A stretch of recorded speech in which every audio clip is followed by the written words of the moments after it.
বাজে কথা বলো না বাহা। তোমার বিয়েটা কার সঙ্গে হয়েছে? আমার সঙ্গে না আমার পরিবারের লোকজনের সঙ্গে? আর স্বামী হিসাবে আমার প্রতি তোমার কোনো দায়িত্ব নেই, কোনো কর্তব্য নেই? তোমার উপর আমার কোনো অধিকার নেই যে একটা মুহূর্তে তুমি আমার বাড়ির লোকজন কি বলেছে তার উপরে ভিত্তি করে তুমি আমার সঙ্গে সম্পর্ক খারিজ করে দিলে? মোর কাছকে তোর ঘরের লোক ওলানের দাম তোর থেকে কিছু কম লয় রে হচ্ছে বাবু। আর মোর তো মনে হয় তোরও সেটাই থাকাটা উচিত। আমার উচিত আমাকে শিখিও না বাহা। দেখো, আর মাত্র কটা দিন, মুনের সঙ্গে আমার ডিভোর্সটা কমপ্লিট হয়ে গেলে আমি তোমাকে নিয়ে আলাদা থাকবো।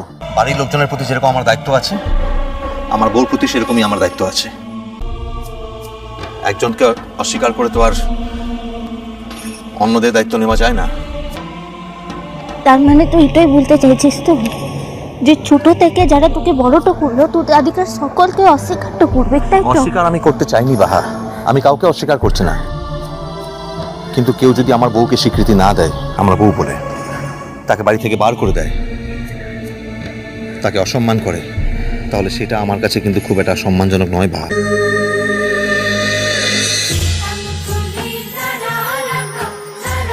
ইষ্টি কুটুম সোম থেকে রবি প্রতিদিন দুপুর 2টোয় স্টার জলসায়।